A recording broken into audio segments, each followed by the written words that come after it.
આજે નવું work order છે જે આપણે 17/8 આપેલો છે.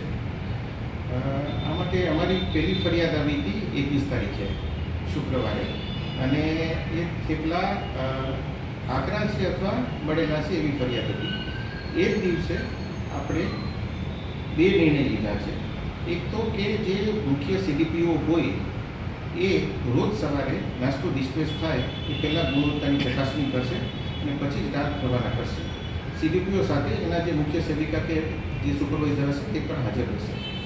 બીજી વસ્તુ કે અમે એક ગ્રુપ પણ બનાવેલું છે અને રોજે રોજ આપણી 364 આંગણવાડીની 100% રોજે રોજનું આપણે વેરિફિકેશન કરશું કે આ નાસ્તો કઈ રીતે પહોંચેલો છે અને ગુણવત્તાભર્યો હતો કે નહીં.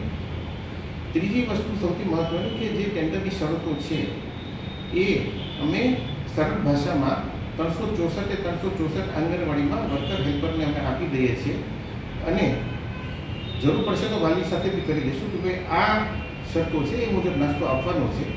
એ મુજબ ના હોય તો રોજે રોજનો અમે રિવ્યૂ લેશું અને પછી એના માટે એજન્સી ઉપર કે અન્ય કોઈ જે પગલાં લેવાના થતા હોય તો એ પણ લેશું. એટલે 100% અમે આ ખૂબ જ ગંભીરતાથી મુદ્દો લઈએ છીએ અને આમાં કોઈ બી કચાશ અમે છોડશું નહીં.